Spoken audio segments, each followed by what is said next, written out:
A very good evening to all of you. सभी का warm welcome है YT your English shooter पे। शुरू करेंगे आज की क्लास को द हिंदू के फर्स्ट एडिटोरियल के साथ। टाइडिंग ओवर, टाइडिंग ओवर इसका टाइटल है। आर्टिकल लिखा गया है उस साइंस के ऊपर, उस विज्ञान के ऊपर कि दिल्ली में हर साल नवंबर दिसंबर में पोल्यूशन क्यों होता है, एयर क्वालिटी क्यों खराब होती है और कैसे ये रोका जा सकता है, लेकिन सरकार फिर भी नहीं रोक पा रही है। शुरू करेंगे इस आर्टिकल को अपने क्विज के साथ में। देखिए, अपनी हर क्लास जो है एक ऑलराउंडर क्लास होती है। ग्रामर, वोकैब और कॉम्प्रिहेंशन तीनों एस्पेक्ट इंग्लिश के अपने साथ लेके चलते हैं। तो इस आर्टिकल में भी ट्रांसलेशन में आपको खो नहीं जाना है, साथ साथ ये कॉम्प्रिहेंशन के क्वेश्चंस, नीचे वोकैब के क्वेश्चंस, लास्ट में ग्रामर के क्वेश्चंस, ये आपको सॉल्व करने हैं। सॉल्यूशंस क्विज के at the end of the class आपको करवाएंगे। मन से क्लास को सीखो, 11 में से 11 आपको मार्क्स मिलने चाहिए। चलिए क्लास को शुरू करते हैं।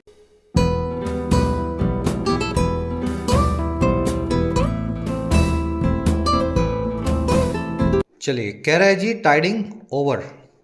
देखिए, फ्रेजल वर्ब है और इसका मतलब होता है मुश्किल वक्त से गुजरना, कैसे भी करके मुश्किल हालात में सरवाइव करना। इस फ्रेजल वर्ब को याद करना बहुत आसान है। टाइड प्लस में ओवर को अगर जोड़ देंगे, देखिए टाइड का मतलब होता है तूफान, बड़ी सी लहर, सुनामी, जिसके आने पे आप छिप जाते हैं, समंदर से बाहर आ जाते हैं। और ओवर का मतलब होता है जी किसी चीज़ का ख़त्म होना। जैसे आपने सुना होगा ना, गेम ओवर, गेम ख़त्म हो गया। तो टाइडिंग ओवर का मतलब है जी तूफान के वक्त सरवाइव करना और उसके ख़त्म होने का इंतज़ार करना। जैसे ही तूफान पूरा होगा आप फिर से समंदर में जाएंगे। वैसे ही अगर आप उसको रियल लाइफ में लगाना है तो टाइड ओवर गुना हो गया डिफ़िकल्ट पीरियड से सरवाइव करने की कोशिश करना, मुश्किल हालात में भी, समझ गए ना, गुजारा करना। याद रखेंगे इस फ्रेजल वर्ब को। आगे बढ़ते हैं टाइटल पैराग्राफ की तरफ। कौन टाइड ओवर करेगा और क्यों करेगा? कह रहा है India states should ensure greater compliance on air pollution. कह रहा है भारत की जो स्टेट्स हैं, जो राज्य हैं, उनको इंश्योर करना होगा, सुनिश्चित करना होगा और ज़्यादा कंप्लायंस को, ओबीडियंस को। कंप्लायंस का मतलब होता है आज्ञाकारिता। जो कानून बना दिया, जो रूल्स बन गए, उनको ठीक से फॉलो करना है ना, कंप्लाई करना। तो भारत की स्टेट्स को भी कंप्लाई करना होगा या कंप्लायंस को इंश्योर करना होगा। और ये कंप्लायंस होगी, ओबीडियंस होगी एयर पोल्यूशन को लेकर के। जो जो कानून बनाए गए हैं, पराली नहीं जलानी है नवंबर के महीने में, तो ये सभी कानूनों को ढंग से कंप्लाई करना होगा। स्टेट्स आपका सब्जेक्ट है, शुड इंश्योर इसकी वर्ब है। ठीक है, स्टेट्स हो गया सब्जेक्ट, ये हो गई इसकी वर्ब। अब देखो, इंश्योर जो वर्ड है ना, ऐसे तीन वर्ड्स हैं अपने पास, इंश्योर, अश्योर और इंश्योर। अगर ढंग से समझ लोगे एक बार में, आंख खोल करके, दिमाग खोल करके, तो तीनों वर्ड्स के बीच का डिफरेंस आपको पता लग जाएगा। इंश्योर का मतलब होता है जी सुनिश्चित करना, पक्का करना, किसी चीज़ को सर्टेन करना। पढ़ाई करके आप ये इंश्योर करते हो कि एग्ज़ाम पास कर लोगे, समझ पा रहे हो? इंश्योर कर रहे हो, सुनिश्चित कर रहे हो। अश्योर जो वर्ब है, अश्योर, इसके दो मीनिंग्स होते हैं। पहला मीनिंग तो यही इंश्योर वाला है, लेकिन इसका जो खुद का मीनिंग है, जो इसका स्पेशल मीनिंग है, वो होता है भरोसा दिलाना। जैसे मैं आपको भरोसा दिलाऊं कि इस साल आपके इंग्लिश में अच्छे मार्क्स आएंगे अगर आप 100 एडिटोरियल्स पूरे कर लेंगे। समझ पा रहे हो मेरी बात को? इंश्योर में तो आप सुनिश्चित कर रहे हो, पक्का कर रहे हो। अश्योर में आप किसी को भरोसा दिला रहे हो। और जब भी अश्योर भरोसा दिलाने की बात करता है तो इस स्ट्रक्चर को फॉलो करता है, assure someone of something. I assure you, I assure you of a good result in English if you happen to read 100 editorial classes। मैं भरोसा दिलाता हूं आपको अच्छे रिजल्ट का अगर आप 100 क्लासेस को पूरा करते हैं। लास्ट है जी इंश्योर। ये क्या होता है इंश्योर? इसका मतलब होता है किसी चीज़ का बीमा करवाना, इंश्योरेंस लेना। तो तीन वर्ड्स हैं, अलग अलग हैं, आप इनको, चलो अब ये सेंटेंस है, तीनों वर्ड्स को अपनी अपनी जगह पे आपको यूज करना है। In order to dash his employees of की तरफ ध्यान देना, of job stability, he dash their professional development and dash their health. Try दे दो सभी इसको, एक बार कमेंट्स में डाल दो जितना आपको समझ में आ रहा है, फिर मैं करवाता हूं आपको, इसको क्लोज टेस्ट ही समझना। चलिए, है ना, खुद से ट्राई दे लेना। इन ऑर्डर टू, इस काम को करने के लिए या इस मकसद से, और क्या, अपने एम्प्लॉयज़ को, और जो है ऑफ लगा के बता रहे हैं जॉब स्टेबिलिटी का। देखो जी, ऑफ लग गया तो आप जो अश्योर वाली स्ट्रक्चर है उसी का इस्तेमाल करेंगे। अश्योर समवन, समवन हो गए यहाँ पे एम्प्लॉयज़, ऑफ जॉब स्टेबिलिटी, ठीक है, समथिंग होगी यहाँ पे जॉब स्टेबिलिटी। अपने एम्प्लॉयज़ को भरोसा दिलाने के लिए, जॉब में स्थिरता का, काम की स्टेबिलिटी का अश्योर करने के लिए इस बंदे ने उनकी प्रोफेशनल डेवलपमेंट को इंश्योर किया, सुनिश्चित किया, है ना। उसने पक्का किया कि आप ये अच्छा काम करोगे, आपको जो है प्रमोशन मिलेगा, अच्छी सैलरी मिलेगी, इंश्योर किया। और साथ ही साथ उसने इंश्योर भी कर दिया, बीमा भी करवा दिया उनकी हेल्थ का, उनके लिए हेल्थ इंश्योरेंस भी ले दिया। चलिए बढ़े आगे। इसी तरह की वोकैब आपको आज मिलेगी, ट्रिकी वोकैब बोलते हैं जिसको। टाइड ओवर फ्रेजल वर्ब आपने देख ली है। एक और फ्रेजल वर्ब है पेपर ओवर। पेपर ओवर बहुत बार कर चुके हैं इसको। जिन बच्चों को आती है कमेंट्स में डालो, जिनको नहीं आती है कमेंट्स में जाके चेक करो, किसी ना किसी बच्चे का आपको आंसर मिल जाएगा। ठीक है, पेपर ओवर का क्या मीनिंग होता है जरूर से याद रखना। बढ़ेंगे आगे, अब इस आर्टिकल की वोकैब पे नजर डालेंगे, सारे वर्ड्स को एक साथ देखते हैं ताकि आप इनको स्मूथली पढ़ सकें। एक लाइक और एक शेयर क्लास को जरूर से दें, आपके लाइक्स और शेयर्स पर डिपेंड करता है कितनी क्लासेस हम वीक में ला सकते हैं, है ना। जिन बच्चों ने टेलीग्राम ग्रुप को ज्वाइन नहीं किया है जाके करें। @YourEnglishTutor अगर आप टेलीग्राम में लिखेंगे सर्च में तो ये ग्रुप आपको मिल जाएगा इस नाम से। 22,000 से ज़्यादा इसमें सब्सक्राइबर है। सारे नोट्स, नोटिफिकेशंस और बातचीत इसी ग्रुप में हम करते हैं। और जिन बच्चों ने ऐप को डाउनलोड नहीं किया है जरूर से YT ऐप को डाउनलोड करें। सारा paid content in terms of paid courses आपको ऐप पे मिलता है। कहने भर को पेड है लेकिन बहुत ही अफोर्डेबल प्राइसेस रखते हैं क्वालिटी कंटेंट के लिए। बेसिक से एडवांस्ड इंग्लिश राइटिंग कोर्स 499 में आप किसी भी एग्जाम की तैयारी कर सकते हैं। 60 से 70 घंटों में इंग्लिश में लिखना सीख सकते हैं, है ना। कोर्स अवेलेबल है ऐप पे। इसी के साथ में UPSC का माइग्रेशन कोर्स भी है जिसमें किसी भी मीडियम से आप इंग्लिश में माइग्रेट कर सकेंगे UPSC के लिए, है ना। फिर गुजराती हो, पंजाबी हो, सारे टॉपिक्स इस पे कवर्ड होंगे UPSC के। डिस्क्रिप्टिव राइटिंग, CSAT, ग्रामर, है ना, हर चीज। बैंकिंग कॉम्बो भी अवेलेबल है जिसमें बैंक के सारे क्वेश्चंस को आपको बैंकिंग एग्जाम्स के सोल्व करना सिखाया जाता है। इसी तरीके से SSC कॉम्बो भी मिलेगा। 1 साल का कोर्स है, सारे SSC के हर वैरायटी के क्वेश्चन को आप यहाँ सोल्व करना सीखेंगे। ऐप का लिंक कमेंट सेक्शन में है, ये नंबर है व्हाट्सएप का, आप टीम से व्हाट्सएप करके बात कर सकते हैं। चलिए वोकैब शीट अपनी आज की 5 अपने पास वर्ड्स हैं। शुरू करेंगे टाइड ओवर से। टाइड ओवर तो मेरे ख्याल हो ही गया आपका, है ना, दिमाग में बैठ ही गया। क्या होता है tide over? Just a minute, इसको मैं थोड़ा सा जूम इन कर दूं।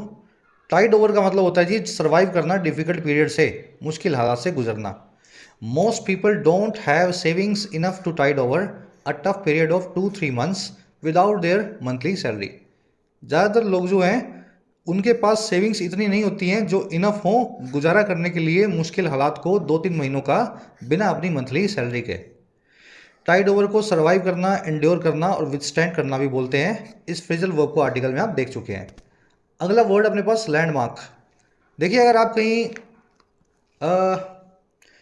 सफ़र करते हैं तो रास्ते में आप देखेंगे हाईवे पे पत्थर होते हैं, मील के पत्थर बोलते हैं उनको, जिन पे लिखा होता है कि आपकी डेस्टिनेशन कितनी दूर है। दिल्ली 350, फिर और आगे जाओगे आगे तो शिमला 600, है ना। वो माइल स्टोन जो होता है, मील का जो पत्थर होता है, वही लैंडमार्क होता है। अब ये लैंडमार्क को, मील के पत्थर को रूटीन लाइफ से कनेक्ट करो। भाई सड़क के किनारे जो लगे हैं वो तो होते ही हैं, इसके अलावा दूसरा मीनिंग क्या होता है लैंडमार्क का? आपके जीवन में कोई ऐसी बड़ी घटनाएं जिनसे आप अपने जीवन को कनेक्ट कर सको कि यार जब मैं 6वीं में था तब मेरे अंकल के बेटे की शादी हुई थी, फिर मैं जब 10वीं में आया तो ऐसा हुआ, फिर जब मैं 11th में था या मैं 12th में था तब इंडिया वर्ल्ड कप जीती। समझ पा रहे हैं? फिर मैं जब 22 साल का हुआ तो मेरी जॉब लग गई। तो ये आपके जीवन के लैंडमार्क्स हैं, मेमोरेबल मोमेंट्स हैं, समथिंग यूनिक एंड हिस्टोरिकल है आपकी लाइफ का। अब ये लैंडमार्क हिस्ट्री में भी हो सकता है ना। भारत की हिस्ट्री है, अंग्रेजों ने क्या क्या किया। अंग्रेजों के राज्य में 1857 की क्रांति हुई, फिर 1947 में हम आज़ाद हुए। तो लैंडमार्क पीरियड्स हमारे हर चीज़ के अंदर आपको मिलेंगे, something unique and historical. Examples इसीलिए दे रहा हूँ, मीनिंग तो फिर लिखा हुआ था डिक्शनरी में भी। मैं चाहता हूँ कि जो नॉलेज आप मुझसे लेते हैं आप उसको ऑन करें, किसी को ये ना बोलना पड़े कि वो चैनल पे उस सर ने बताया था। नहीं, आपको खुद अपने लॉजिक से हर चीज़ जो है समझ में आए और आप समझा सकें। The supreme court has issued a landmark verdict on the matter. Supreme court ने एक यूनिक और हिस्टोरिकल, याद रखा जाने वाला वर्डिक्ट दिया है, फैसला दिया है पूरे मामले पे।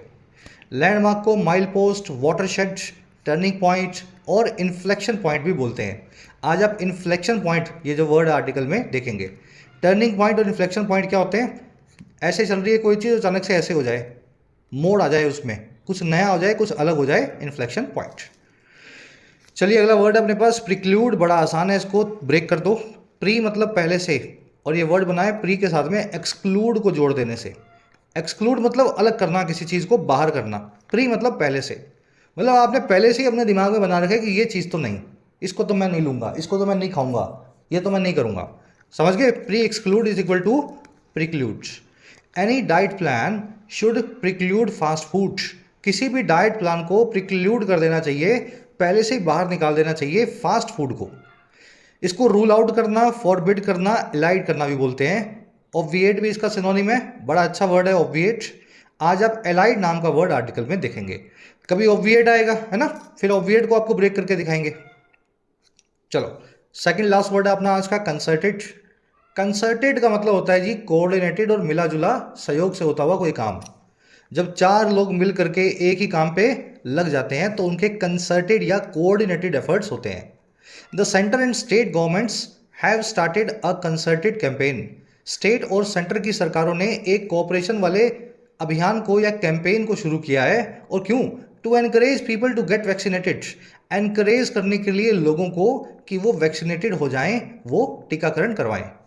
ठीक है, तो मिला जुला कैंपेन है, दोनों मिल करके लोगों को समझा बुझा रहे हैं।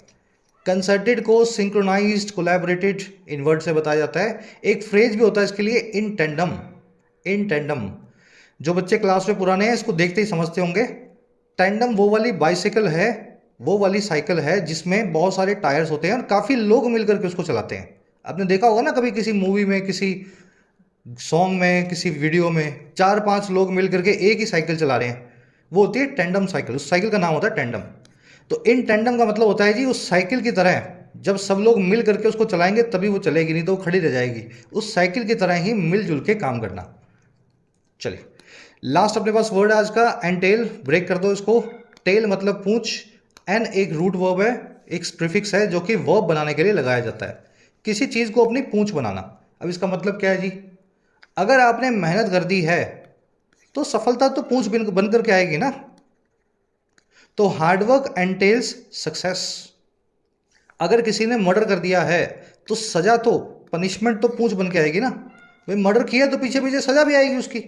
तो any act of murder एंटेल्स a harsh या रिगरस पनिशमेंट। समझ पाए मेरी बात को? किसी भी तरफ जो है लीड टू करना, इंप्लाई करना, नेसेसिटेट या वारंट करना इज कॉल्ड टू एंटेल करना। तो ये हार्डवर्क, सक्सेस और मर्डर और सजा से जोड़ेंगे तो याद रह जाएगा। Financial frauds entail harsh punishments इन इस्लामिक रिजीम्स। फाइनेंशियल फ्रॉड जो है वो अपने पीछे पीछे पूंछ बना के लाते हैं, लीड टू करते हैं, नेसेसिटेट करते हैं बहुत हार्श पनिशमेंट को इस्लामिक रिजीम्स में। ऐसे देश जो इस्लाम की किताब के हिसाब से चलते हैं ना, कुरान के हिसाब से चलते हैं।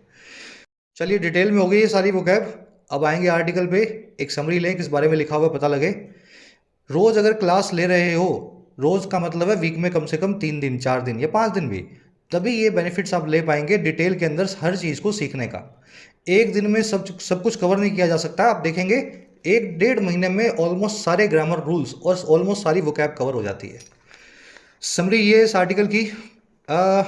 पोल्यूशन जो है नवंबर में दिल्ली के अंदर चरम सीमा पे होता है, मैक्सिमम पॉइंट पे होता है।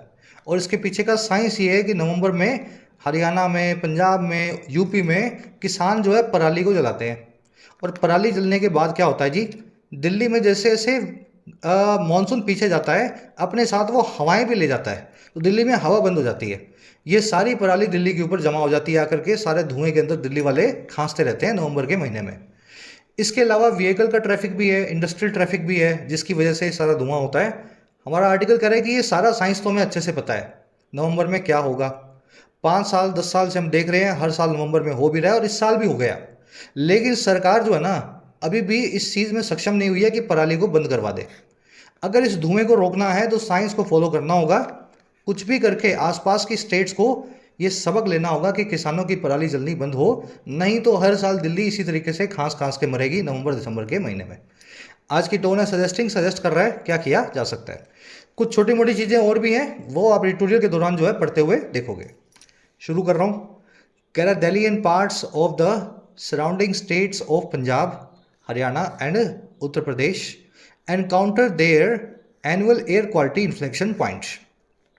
कह रहा है जी जो दिल्ली है देश की कैपिटल है और कुछ हिस्से हैं, कुछ पार्ट्स हैं। और पार्ट्स किसके? दिल्ली के सॉरी पंजाब के, हरियाणा के और यूपी के। कह रहा है कुछ दिल्ली और कुछ दिल्ली के जो पार्ट्स हैं, आसपास के हिस्से, ये सभी के सभी जो एरियाज है ना, ये एनकाउंटर करते हैं, ये सामना करते हैं अपनी एनुअल एयर क्वालिटी के टर्निंग पॉइंट को, माइलस्टोन को, लैंडमार्क को या इन्फ्लेक्शन पॉइंट को। नवंबर में आकर के इस महीने में इनकी एयर क्वालिटी अचानक से बदल जाती है ना, कुछ नया इसमें यूनिक सा हो जाता है। दिल्ली और पार्ट्स जो है इनकी वर्ब है एनकाउंटर, प्लूरल सब्जेक्ट है, एंड से जुड़ा हुआ है, वर्ब भी प्लूरल है। Inflection point, you have already seen this word, है ना, टर्निंग पॉइंट से, लैंडमार्क से इसको कनेक्ट करके रखना। ये जो पार्ट्स के बाद में ऑफ आया है उसके तीन ऑब्जेक्ट्स हैं। पहला ऑब्जेक्ट है सराउंडिंग स्टेट्स ऑफ पंजाब, दूसरा है हरियाणा और तीसरा है यूपी। इसको अपने सब्जेक्ट नहीं मानेंगे। कह रहा है जी this is the time when the south west monsoon has receded and with it the great drafts in the upper atmosphere. कह रहा है ये वही वक्त है, ये इन्फ्लेक्शन पॉइंट कब आता है? कह रहा है ये टर्निंग पॉइंट वाला वक्त वही है जब साउथ वेस्ट मानसून जो है, दक्षिण पश्चिम जो मानसून है, अरब की जो है खाड़ी वाला, है ना, अरेबियन सी वाला, कह रहा है ये रिसीड कर चुका है, पीछे जा चुका है। ये आता है पहले मानसून जुलाई में, अगस्त में, और फिर ये पीछे चला जाता है। तो कह रहा है ये वही वक्त है जब ये मानसून जो आया हुआ होता है वापस खींच रहा होता है, रिसीड कर रहा होता है। और कह रहा है जी इसके साथ में रिसीड कर रहे होते हैं वो बड़ी बड़ी ड्राफ्ट्स। ड्राफ्ट का मतलब होता है एयर करंट। ड्राफ्ट के कई मीनिंग होते हैं, लेकिन मौसम विभाग की लैंग्वेज में ड्राफ्ट का मतलब होता है हवा के झोंके। और कह रहे हैं जी इसी के साथ में कर रहे होते हैं रिसीड बड़े बड़े हवा के झोंके हमारे अपर एटमॉस्फेयर में। और ये वही झोंके हैं that normally flush out pollutants from the gamete of anthropogenic activities. ये वो झोंके हैं जो नॉर्मली फ्लश आउट करते हैं, साफ कर देते हैं उन पॉल्यूटेंट्स को, उन प्रदूषणकारी चीज़ों को जो आती हैं एक range of gamete of a variety of anthropogenic activities से, ऐसी हरकतों से जो ह्यूमन करता है। और कैसी कैसी हरकतें हैं ये, सच एज लगा के बता रहा है, construction, driving, power generation and burning of agriculture residue. पहली हरकत है जो इंसान करता है कंस्ट्रक्शन, इससे बड़ी मिट्टी उड़ती है हवा में। फिर दूसरा है ड्राइविंग, बहुत सारा धुआं निकलता है। पावर जनरेशन, कोयले से जो अपने पावर बनती है, इलेक्ट्रिसिटी बनती है, बहुत सारा धुआं निकलता है। और जो होता है जी बर्न करना यानी जलाना एग्रीकल्चर रेसिड्यू को, कृषि से, एग्रीकल्चर से बचे हुए बची कुची चीज़ों को, जिसको अपने हिंदी में बोलते हैं पराली। ठीक है, जब फसल कट गई, जो बाद में रह गए उसके ठूंठ, है ना, जो आपको चाहिए नहीं, लेफ्ट ओवर हैं, रेसिड्यू हैं, बचा कुचा है, वही कहलाता है पराली या स्टबल। सेंटेंस बड़ा अच्छा है, लंबा है, एक बार इसको रिपीट करता हूँ फिर स्ट्रक्चर को देखेंगे। यही वो टाइम है जब साउथ वेस्ट मानसून जो है पीछे जा चुका होता है, और इसके साथ में पीछे जा चुकी होते हैं बड़े बड़े हवाओं के करंट या बड़े बड़े ड्राफ्ट्स जो होते हैं अपर एटमॉस्फेयर में, जो नॉर्मली फ्लश आउट कर दिया करते हैं पॉल्यूटेंट्स को। और वो पॉल्यूटेंट्स जो ह्यूमन एक्टिविटीज़ की एक रेंज के द्वारा आते हैं, काफ़ी सारी एक्टिविटीज़ की वजह से आते हैं, गैमेट की वजह से। और ये सारी एक्टिविटीज़ हैं इस तरह की, कभी हम कंस्ट्रक्शन करते हैं, मिट्टी उड़ाते हैं, कभी ड्राइव करते हैं, कभी कोयले से बिजली बनाते हैं, और कभी पराली को जलाने लगते हैं। अब देखेंगे स्ट्रक्चर को। दिस की वर्ब हो गई इज, मॉनसून की वर्ब है जी हैज रिसीडेड, और द ग्रेट ड्राफ्ट्स इसकी वर्ब भी है हैव रिसीडेड। ये देखो ये हैज रिसीडेड जो है ना, दोनों की वर्ब है। इस ग्रेट ड्राफ्ट्स के लिए हैव बन जाएगा। एक्चुअल में तो इसकी खुद से अलग वर्ब होनी चाहिए, क्योंकि इसकी वर्ब जो है प्लूरल आएगी, लेकिन इसने एक ही वर्ब को एंड लगा करके दो सब्जेक्ट से जोड़ दिया है। इसी के साथ में ये भी पीछे जा चुके होते हैं। जब ये हवा में होते हैं तब तक तो ये साफ करते रहते हैं सब कुछ दिल्ली की हवा को, बस जब ये पीछे ही चले गए, वापस बंगाल की खाड़ी में चले गए, तो फिर दिल्ली में सारी गंदी चीज़ें जो हैं, इन एक्टिविटीज़ का धुआं वुआं सब वहीं का वहीं जम जाता है। दैट आया है ग्रेट ड्राफ्ट्स के लिए, ग्रेट ड्राफ्ट्स के लिए। इसकी वर्ब है फ्लश आउट। फ्लश आउट करना, किसी चीज़ को फ्लश करके, समझ गए ना, गायब कर देना, साफ कर देना। गैमेट का मतलब होता है जी रेंज, वैरायटी। चलिए, एंथ्रोपोजेनिक मतलब जो ह्यूमन की वजह से जिनका जो चीज़ बनी है। एंथ्रोप मतलब ह्यूमन, जेनिक मतलब बोन। ऐसी चीज़ जो बोन या कोज्ड बाय ह्यूमंस है वो कहलाएगी एंथ्रोपोजेनिक। आगे बढ़ते हैं। कह रहा है जी through the years there have been studies commissioned and executive action initiated. कह रहा है पिछले कई सालों में दो काम हो चुके हैं। स्टडीज़ को कमीशन किया जा चुका है और एग्जीक्यूटिव एक्शन को, सरकारी जो है हरकत को इनिशिएट किया गया है। और क्यों? इन सभी चीज़ों को करने के लिए। To study, acknowledge and address the crisis, study करने के लिए, समझने के लिए, एक्नॉलेज करने के लिए और हल लाने के लिए इस पूरे क्राइसिस का, दिल्ली की खराब हवा के प्रॉब्लम का। चलिए, स्टडीज और एग्जीक्यूटिव एक्शन जो है इन दोनों की वर्ब है हैव बीन। स्टडीज के लिए कमीशनड नाम का वर्ब का थर्ड फॉर्म एडजेक्टिव आया है, स्टडीज वो जो कमीशन हुई है, और एग्जीक्यूटिव एक्शन के लिए इनिशिएटिव नाम का पास्ट पार्टिसिपल एडजेक्टिव आया है वर्ब थर्ड फॉर्म, वो एक्शन जो इनिशिएट हुआ है। समझ पाए ना? क्लोज शुरू हुआ देर से, वर्ब को शुरू में लाया गया है, सब्जेक्ट दोनों जो है एंड से जुड़े हुए हैं। पहला सब्जेक्ट है स्टडीज, वो स्टडीज जो कमीशन हुई है, एग्जीक्यूटिव एक्शन जो इनिशिएट हुए हैं, दोनों V3 पार्टिसिपल हैं, सब्जेक्ट्स को मॉडिफाई कर रहे हैं। बढ़े आगे, चलिए। कह रहे the science is also Fairlie clear on the relative construction contribution of pollutants. कह रहे जो साइंस है, जो विज्ञान है, वो भी एकदम साफ है उस रिलेटिव कंट्रीब्यूशन पे, उस तुलनात्मक भागीदारी पे जो है पॉल्यूटेंट्स की। भाई इतना पोल्यूशन होगा तो दिल्ली इतना खराब होगा, और ज़्यादा पोल्यूशन होगा तो हवा ऐसी होगी।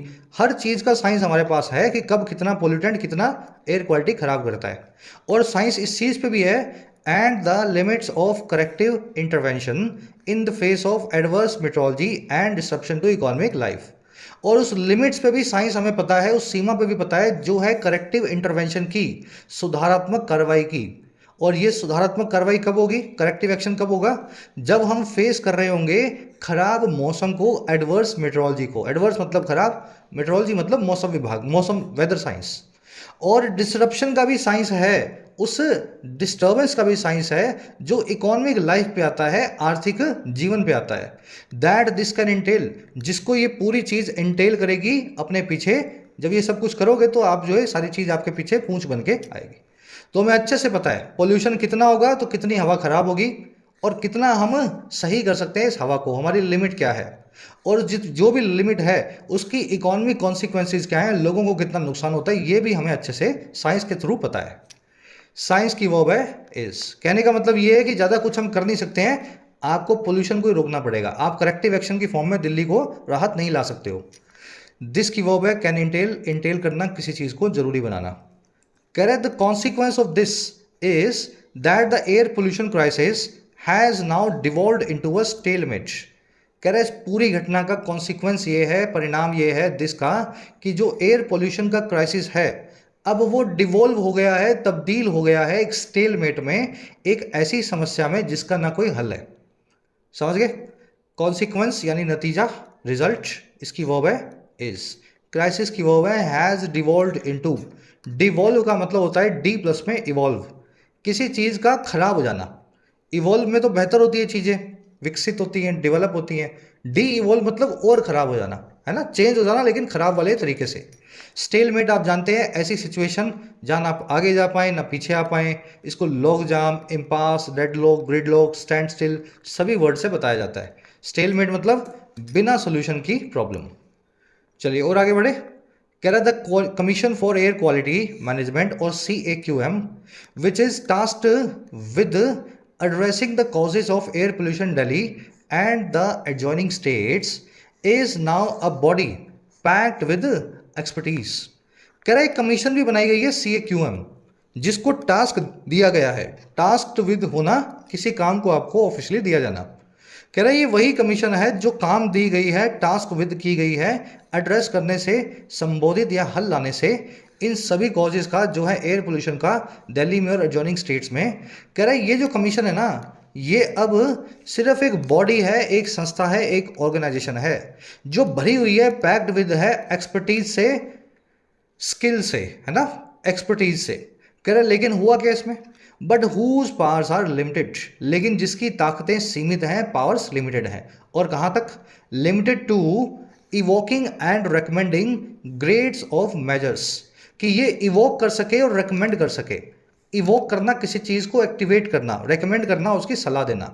तो ये एक्टिवेट कर सके और सलाह दे सके कई सारे मेजर्स की ग्रेड्स को, कई सारे कदमों के लेवल को। इतना पोल्यूशन तो इस ग्रेड का मेजर लो, इतना पोल्यूशन तो फिर ये करो, इससे ज़्यादा तो फिर ये करो। हर तरह की ग्रेड है हर मेजर की। इसकी पावर्स इतनी ही है कि ये आपको बता सके कि क्या करना है, किस लेवल का काम आपको करवाना होगा सरकार को। और ये होगा depending on the degree of deterioration in air quality. ये सभी ग्रेड जो होंगी डिपेंड करेंगी उस डिग्री पे, उस लेवल पे जो है खराबी का, डिटेरियोरेशन का एयर क्वालिटी में दिल्ली की हवा में। सेंटेंस समझ में आ गया? तो ये दिखाने के लिए एक जो है ना CAQM नाम की बॉडी बना रखी है। इसमें बड़े सारे एक्सपर्ट तो बैठे हैं, लेकिन इसका काम सिर्फ इतना ही है कि ये सिर्फ आपको बता सके कि जब दिल्ली की हवा खराब हो रही है तो दिल्ली की सरकार को क्या करना चाहिए। इसके अलावा इसके बस में कुछ नहीं है कि ज़बरदस्ती कोई काम करवाए, लोगों के ऊपर कोई, समझ गए ना, कुछ मेजर्स खुद से भी ले सके। CAQM जो है इसकी वर्ब है इज, विच आया CAQM के लिए प्रॉपर नाउन है, विच की वर्ब है इज टास्क्ड। टास्क्ड विद का मतलब होता है किसी काम को करने का जिम्मा मिलना। I am tasked with teaching editorials to all my students. मुझे काम मिला हुआ है मेरे सभी बच्चों को, स्टूडेंट्स को एडिटोरियल पढ़ाने का। समझ गए ना? Tasked with something. अगर कंफ्यूज आपको करना हो तो टास्क्ड टू डू समथिंग लिख दूं, which is tasked to address the causes, गलत हो जाएगा। स्ट्रक्चर याद रखनी है, फिक्स प्रेपोजिशन फ्रेज है। एडजॉइनिंग का मतलब होता है जुड़ी हुई दिल्ली से, आजू बाजू की। इसको एडजेसेंट और कंटिग्यूअस भी बोलते हैं। दिल्ली से क्या जुड़ा हुआ है? हरियाणा, पंजाब, राजस्थान, यूपी सब जुड़े हुए हैं ना। MP भी जुड़ा होगा थोड़ा बहुत। जहाँ जहाँ बॉर्डर्स आते हैं दिल्ली के, वो सभी की सभी एडजॉइनिंग स्टेट्स हैं। MP नहीं आता ना दिल्ली के बॉर्डर में। चलो, पावर्स की वर्ब है आर लिमिटेड। डिटेरियोरेशन का मतलब होता है किसी चीज़ का वर्स होना, बद से बदतर होना। बढ़े आगे, चलो अब नेक्स्ट पैराग्राफ पे आते हैं। कह रहे while the CAQM pointed out as recently as October 31st that the daily average air quality in Delhi from January to October of this year was the best in the last 6 years। कह रहे जो ये CAQM है, जहां इसने इस बार point out कर दिया अभी अभी रिसेंटली ही अक्टूबर 31 को ही, कि जो डेली एवरेज एयर क्वालिटी है दिल्ली के अंदर जनवरी से अक्टूबर के महीने में 10 महीनों में इस साल के, वो सबसे अच्छी थी, द बेस्ट थी पिछले 6 सालों की। कह रहा है जहाँ पे इसने अच्छी बातें हमें बताई कि इस साल जो है 10 महीनों में बहुत अच्छा रहा दिल्ली। कह रहा है वहीं पे एक जगह ये चूक गया। It alludes the fact that the number of days in November when air quality becomes severe has remained रफली द सेम। कह रहा है वहीं ये एलाइड करता है, बचता है, प्रिक्लूड करता है इस फैक्ट को, इस स्टेटमेंट को, कि जो दिन है दिल्ली में नवंबर में, नंबर ऑफ डेज जो है नवंबर में, जब एयर क्वालिटी बहुत ख़राब होती है, जिसमें 450 AQI से ज़्यादा होती है ना। कह रहा वो दिन जो है रहे हैं लगभग या रफली बराबर ही या सेम ही। तो शुरू के 10 महीने में अच्छी थी, लेकिन नवंबर में जब परेशानी होती है तो उतनी ही परेशानी हुई है इस साल भी जितनी हर साल होती है। ये बात CAQM आपको बताना भूल गया। चलिए, CAQM सब्जेक्ट है, पॉइंटेड आउट इसकी वर्ब है, एयर क्वालिटी सब्जेक्ट है, वॉज इसकी वर्ब है, इट आया है इस संस्था के लिए, CAQM के लिए, इट की वर्ब है एलाइड। एलाइड करना, प्रिक्लूड करना, एक्सक्लूड करना, किसी चीज़ को नज़रअंदाज कर देना। नंबर ऑफ जो नंबर है इसकी वर्ब है हैज़ रिमेंड। एयर क्वालिटी की वर्ब है बिकम्स। सीवियर का मतलब होता है खराब से भी खराब। चलिए इस कॉन्सेप्ट को देख लेते हैं। द नंबर जो है अपने साथ में प्लूरल नाउन और सिंगुलर वर्ब लेगा। अ नंबर ऑफ जो है अपने साथ में प्लूरल नाउन लेकिन प्लूरल वर्ब लेगा। ऐसा होता क्यों है? देखो कॉन्सेप्ट तो आपको आता ही है, इस कॉन्सेप्ट में तो कोई कन्फ्यूजन ही नहीं है, सबको आता है कॉन्सेप्ट, हर किताब में लिखा हुआ है। मज़ा तो तब आए ना जब आपको इसके पीछे का लॉजिक पता लगे। और लॉजिक सर बड़ा आसान है। लॉजिक ये है कि जो द नंबर है ये है जी एक नाउन, और जो अ नंबर ऑफ है ये है एक एडजेक्टिव। अगर ये नाउन है द नंबर, तो फिर इसकी वर्ब जो है द नंबर के हिसाब से होगी, जो सिंगुलर होगी। और अ नंबर ऑफ अगर एडजेक्टिव है तो इसके बाद में जो नाउन आ रहा है प्लूरल नाउन, उसके हिसाब से उसकी वर्ब होगी, प्लूरल के हिसाब से प्लूरल होगी। अब इसको आप टेक्निकली तो समझ लिया आपने ऐसा क्यों हो रहा है, सेंटेंस में देखोगे तो और अच्छे से पता लगेगा। The number of solar systems in the milky way Galaxy is या आर बियॉन्ड काउंटिंग। जो आंकड़ा है किसका भाई? सोलर सिस्टम्स का, मिल्की वे आकाशगंगा में। कह रहा है वो जो आंकड़ा है ना, जो नंबर है, वो काउंटिंग करने के परे है, उसको हम काउंट नहीं कर सकते। समझ पाए मेरी बात को? अब मुझे बताओ, आंकड़ा प्लूरल होता है सिंगुलर होता है? आंकड़ा तो 1 मिलियन भी हो सकता है, लेकिन आंकड़ा, नंबर, फिगर, इसको द नंबर को आप ऐसा समझ ले, द फिगर। अब बताओ, फिगर, नंबर, जो ये सिंगुलर नाउन है, इसके लिए वर्ब कैसी आएगी? प्लूरल आएगी कि सिंगुलर? सिंगुलर आएगी। इसलिए द नंबर को हमेशा सिंगुलर वर्ब दी जाती है। लेकिन ये काम आप ह्यूज नंबर या फिर अ नंबर के साथ में नहीं कर पाएंगे। अ नंबर ऑफ का इन अदर वर्ड्स मीनिंग होता है अ lot of. A lot of, एक सेकेंड रुकना, इसको मैं हटा दूं। अ लॉट ऑफ, तो अ नंबर ऑफ या a lot of solar systems constitute या constitutes are milky way galaxy. काफ़ी सारे जो सोलर सिस्टम्स हैं, काफ़ी सारे जो सोलर सिस्टम्स हैं वो हमारी गैलेक्सी को कॉन्स्टिट्यूट करते हैं। तो ये तो भाई साहब अ नंबर ऑफ हो गया एडजेक्टिव, जिसको आप अ लॉट ऑफ भी बोल सकते हैं, और सोलर सिस्टम हो गया आपका ट्रू सब्जेक्ट। ठीक है, तो प्लूरल नाउन जब ट्रू सब्जेक्ट है इसलिए उसकी वर्ब भी प्लूरल होगी, यहाँ लिखेंगे कॉन्स्टिट्यूट। मेरे ख्याल से इससे अच्छा लॉजिक आपको कहीं नहीं मिला होगा, किसी किताब में नहीं मिलेगा, है ना। पढ़ते पढ़ते ऑफ कोर्स किताबों से ही पढ़ा हूँ, मैं भी किताबों से ही पढ़ के आपको पढ़ा रहा हूँ।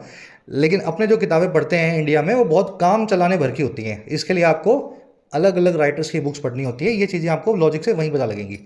तो चलिए, लॉजिक पता लग गया, आगे बढ़ते हैं। ये कॉन्सेप्ट आज के क्विज में आप देखेंगे, और जो कॉन्सेप्ट समझ में आता है मुझे बताया करो कमेंट सेक्शन में कि सर ये वाला कॉन्सेप्ट तो अच्छे से समझ में आ गया। बढ़ेंगे आगे। आगे कह रहा है ठीक है, द नंबर की वर्ब जो है इसने हैज़ रिमेंड लगाई है, सिंगुलर ही इस वर्ब को रखा है।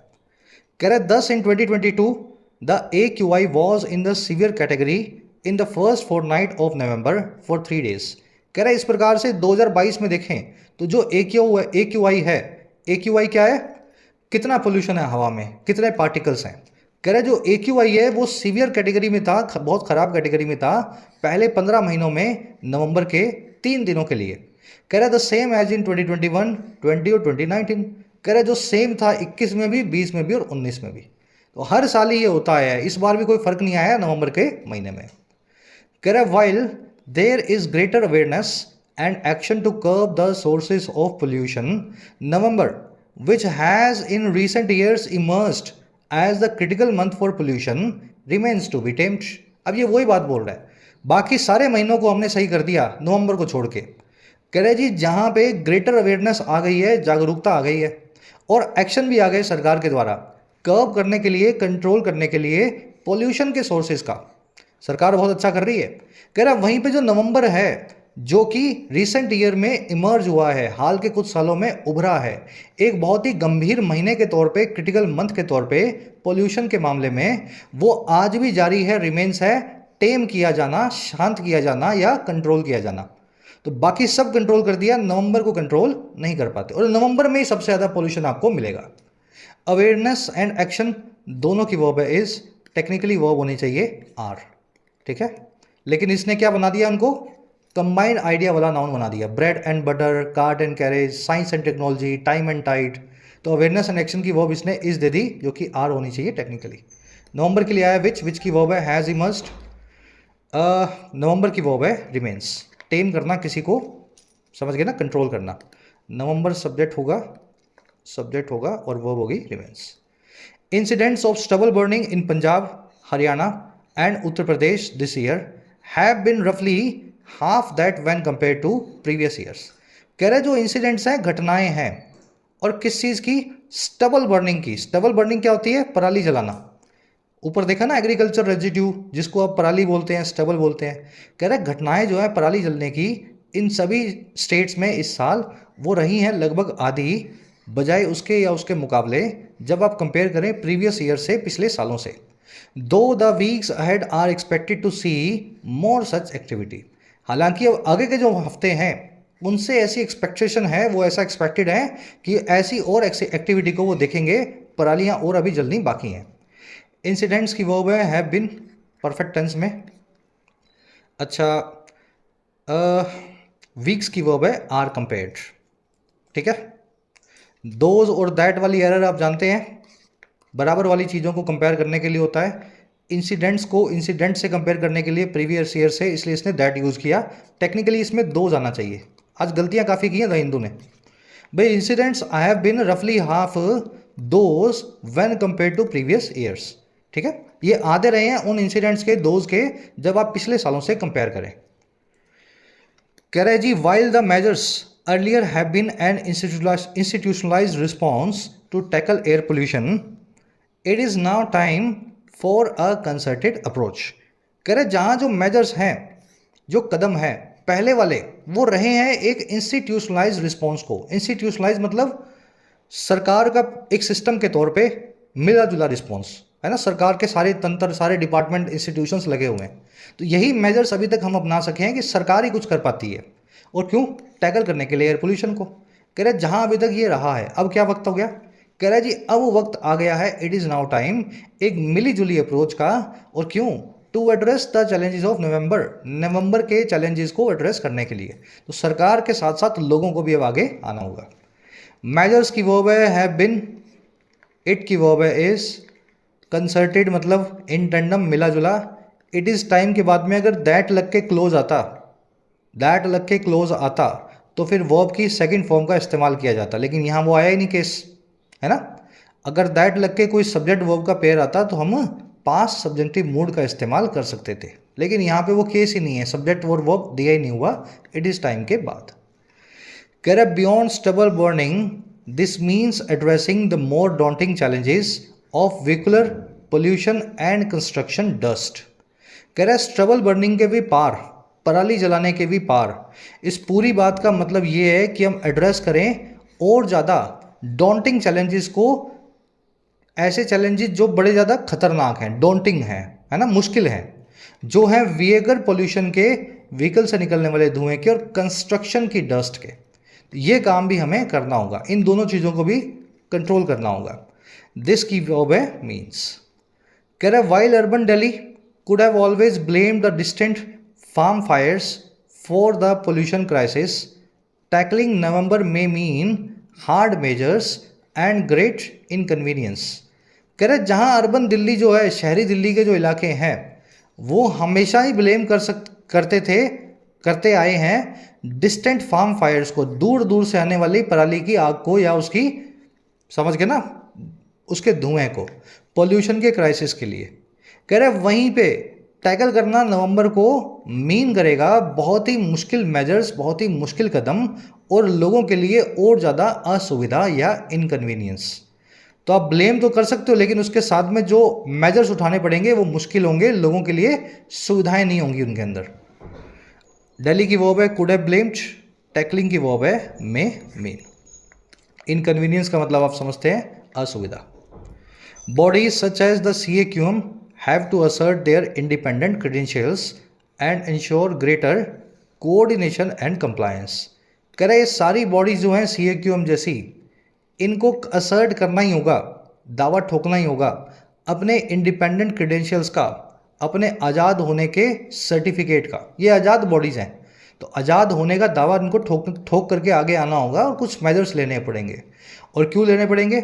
इंश्योर करने के लिए कि ज़्यादा कोऑर्डिनेशन हो और कंप्लायंस हो दिल्ली के अंदर और सराउंडिंग स्टेट्स में, ताकि एड्रेस किया जा सके इस चैलेंज को। तो CQM अगर सामने आए और ये बोले कि हम एक आज़ाद संस्था हैं, हम मेजर्स उठाएंगे, हम दिल्ली को साफ़ करेंगे, तभी दिल्ली साफ़ हो सकती है। CQM की वर्ब है हैव। क्रेडेंशियल मतलब आपके सर्टिफिकेट, जो आपके ऊपर, समझ गए ना, जो क्वालिफिकेशंस आपके पास हैं वो आपके टैलेंट और जो है सर्टिफिकेट क्रेडेंशियल्स हैं। चलिए रैप अप करेंगे आर्टिकल को, जल्दी से आएंगे अपने क्विज पे, क्वेश्चंस देख लेते हैं। इस पैसेज के हिसाब से रेकमेंडेड अप्रोच क्या होगी एयर पोल्यूशन को ख़त्म करने की नवंबर में? 4 ऑप्शन आपके सामने हैं। अच्छा क्वेश्चन है, एक ट्राई दो इसको। आंसर को मैंने फर्स्ट कमेंट में डाल दिया है, ठीक है।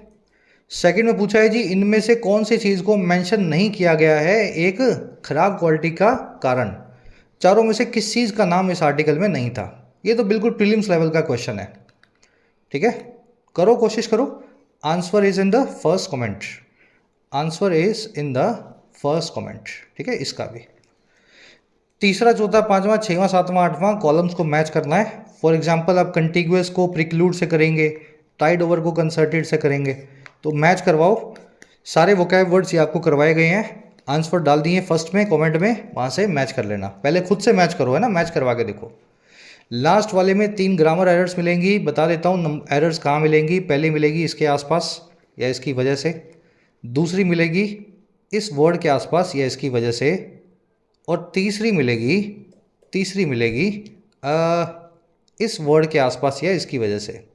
ये कॉन्सेप्ट तीसरा वाला मुझे काटना पड़ेगा वीडियो में से, कुछ ऐसी वर्ब्स और एडजेक्टिव्स हैं जिनके बाद में नाउन या वर्ब के आईएनजी फॉर्म को यूज़ किया जाता है। क्लास लंबी हो रही है इसलिए कॉन्सेप्ट को मैं काट रहा हूँ, लेकिन कॉन्सेप्ट आपको ऑलरेडी आता है।